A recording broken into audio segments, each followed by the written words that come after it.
की ख्वाहिशें भी और उनकी पढ़ाई के लिए पैसे जोड़ती।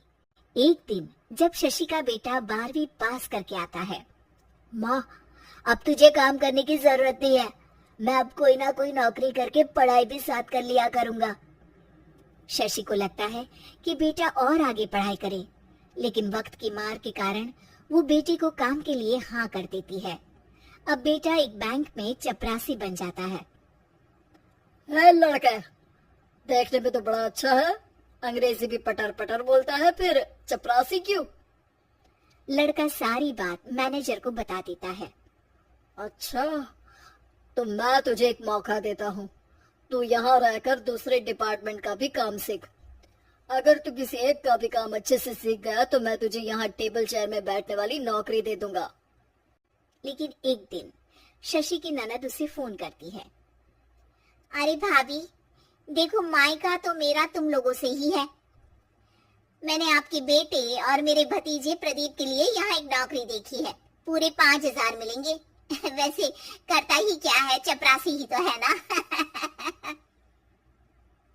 कोई बात नहीं रीटा, मैं उसे इस शहर के बाहर नहीं भेजना चाहती हूँ, बाकी वो शाम को आएगा तो मैं पूछ लेती हूँ। वहीं प्रदीप मैनेजर की बात से खुश हो जाता है और मैनेजर के काम पर ही नजर रखने लगता है। वो उनकी तरह के पेपर पढ़ता, काम करता और आने वाले लोगों की बातें सुनता। एक दिन बैंक में ऑडिट वाले आते हैं। ये गलत है, पूरी बैलेंस शीट नहीं मिल रही है, कहीं ना कहीं गड़बड़ है। ए मैनेजर, क्या करते हो? बैंक के पैसों का हिसाब सही नहीं है। मैनेजर के पसीने छूट जाते हैं।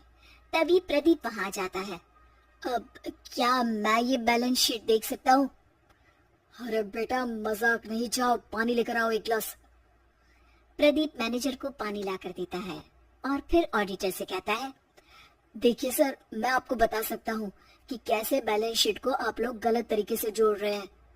ऐसा बोलकर प्रदीप एक एक कर सारे डाउट क्लियर कर देता है। अरे हाँ, ये तो पॉइंट हमने देखे ही नहीं थे। गुड, कौन है ये बच्चा? तभी मैनेजर बोल पड़ता है, अब हमारे यहाँ अकाउंट में नया आया है। ऑडिटर के जाने के बाद, वाह प्रदीप, आज तो तुमने मेरी नौकरी बचा ली। और आपने भी तो मेरी नई नौकरी लगा दी, अकाउंटेंट की।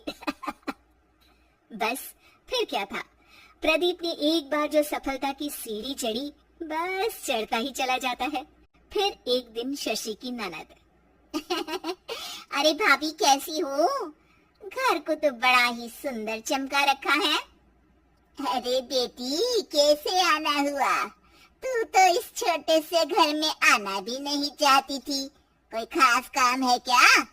अब हाँ, वो माँ, मेरा जो मझला बेटा है ना, वो अकाउंट से पढ़ाई कर रहा है, तो प्रदीप से बोलकर उसकी भी कहीं अच्छी नौकरी लगा दो ना।